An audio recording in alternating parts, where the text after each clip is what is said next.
بسم اللہ الرحمن الرحیم۔ ارشاد باری تعالی ہے، ترجمہ: اور ہم نے پہلے آدم سے عہد لیا تھا مگر وہ اسے بھول گئے اور ہم نے ان میں صبر و ثبات نہ دیکھا، اور جب ہم نے فرشتوں سے کہا کہ آدم کے آگے سجدہ کرو تو سب سجدے میں گر پڑے مگر ابلیس نے انکار کیا۔ ہم نے فرمایا کہ آدم، یہ تمہارا اور تمہاری بیوی کا دشمن ہے، تو یہ کہیں تم دونوں کو بہشت سے نہ نکلوا دے، پھر تم تکلیف میں پڑ جاؤ۔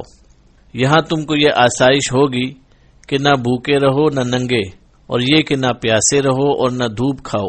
تو شیطان نے ان کے دل میں وسوسہ ڈالا اور کہا کہ آدم، بھلا میں تم کو ایسا درخت بتاؤں جو ہمیشہ کی زندگی کا ثمرہ دے اور ایسی بادشاہت کہ کبھی زائل نہ ہو۔ سو دونوں نے اس درخت کا پھل کھا لیا تو ان پر ان کی شرمگاہیں ظاہر ہو گئیں اور وہ اپنے بدنوں پر بہشت کے پتے چپکانے لگے، اور آدم نے اپنے پروردگار کے حکم کے خلاف کیا تو وہ اپنے مطلوب سے بے راہ ہو گئے۔ پھر ان کے پروردگار نے ان کو نوازا تو ان پر مہربانی سے توجہ فرمائی اور سیدھی راہ بتائی۔ فرمایا کہ تم دونوں یہاں سے اکٹھے نیچے اتر جاؤ، تم میں سے بعض کے دشمن ہوں گے۔ پھر اگر میری طرف سے تمہارے پاس ہدایت آئے تو جو شخص میری ہدایت کی پیروی کرے گا وہ نہ گمراہ ہوگا اور نہ تکلیف میں پڑے گا، اور جو میری نصیحت سے منہ پھیرے گا اس کی زندگی تنگ ہو جائے گی اور قیامت کو ہم اسے اندھا کر کے اٹھائیں گے۔ وہ کہے گا کہ میرے پروردگار، تو نے مجھے اندھا کر کے کیوں اٹھایا؟ میں تو دیکھتا بالتا تھا۔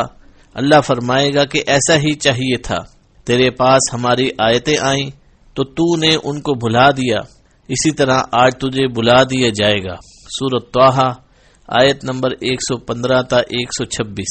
دوسرے مقام پر یوں فرمایا، ترجمہ: تم سب بہشت سے اتر جاؤ، اب سے تم ایک دوسرے کے دشمن ہو، اور تمہارے لیے ایک وقت خاص تک زمین پر ٹھکانہ اور زندگی کا سامان کر دیا گیا ہے۔ سورہ اعراف آیت نمبر 24۔ یہ ارشاد آدم و حوا اور ابلیس کو مخاطب کر کے فرمایا گیا۔ ایک قول کے مطابق سانپ بھی اس میں شامل تھا۔ انہیں حکم دیا گیا کہ جنت سے نکل جائیں جبکہ وہ ایک دوسرے کے دشمن اور مخالف رہیں گے۔ اس واقعے میں سانپ کے ذکر کی تائید میں وہ حدیث پیش کی جا سکتی ہے کہ رسول اللہ صلی اللہ علیہ وسلم نے فرمایا، جب سے ان سانپوں سے ہماری جنگ شروع ہوئی ہے ہم نے ان سے کبھی صلح نہیں کی، اور جس نے ڈر کی وجہ سے کوئی سانپ چھوڑ دیا وہ ہم میں سے نہیں۔ سورۃ طٰہٰ میں انہی کی بابت فرمایا، ترجمہ: تم دونوں یہاں سے اکٹھے نیچے اتر جاؤ، تم میں سے بعض کے دشمن ہوں گے۔ سورۃ طٰہٰ آیت نمبر 123۔ دونوں سے مراد آدم علیہ السلام اور ابلیس ہیں۔ حوا علیہ السلام آدم علیہ السلام کے تابع ہو کر اور سانپ شیطان کے تابع ہو کر اس حکم کے مخاطب ہیں۔ علماء کرام کا اس مسئلے میں بھی اختلاف ہے کہ آدم علیہ السلام جنت میں کتنا عرصہ رہے۔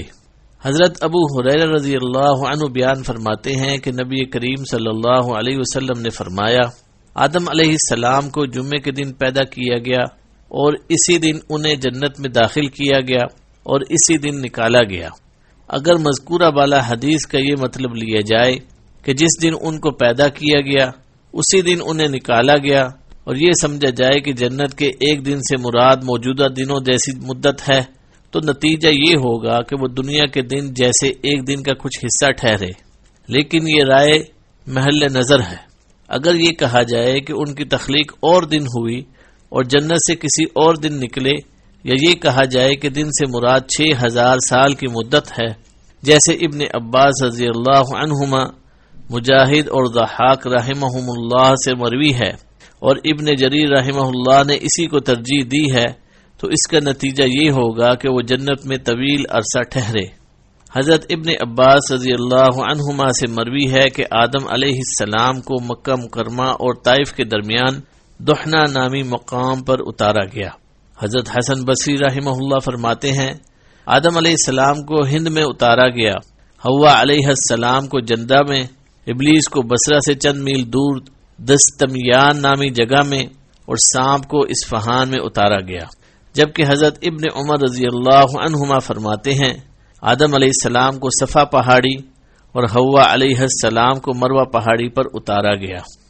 حضرت ابو موسیٰ اشعری رضی اللہ عنہ سے روایت ہے، انہوں نے فرمایا جب اللہ تعالی نے آدم علیہ السلام کو جنت سے زمین پر اتارا تو آپ کو ہر چیز بنانا سکھایا اور جنت کے کچھ پھل عطا فرمائے۔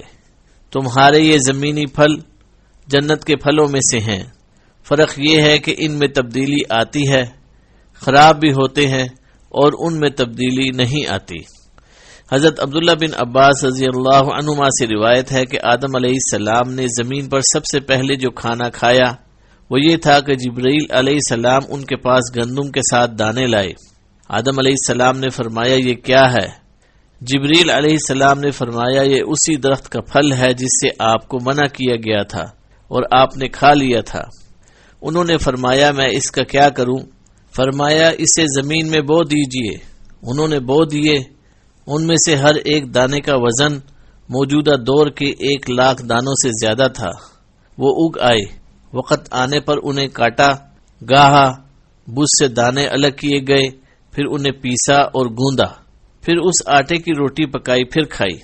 اس طرح انہیں بہت محنت اور مشقت کے بعد کھانا ملا۔ اس آیت مبارکہ میں اسی طرف اشارہ ہے۔ ترجمہ: ایسا ہرگز نہیں ہونا چاہیے کہ وہ شیطان تمہیں جنت سے نکلوا دے پھر تمہیں سخت مشقت برداشت کرنی پڑے۔ سورۃ طٰہٰ آیت نمبر 117۔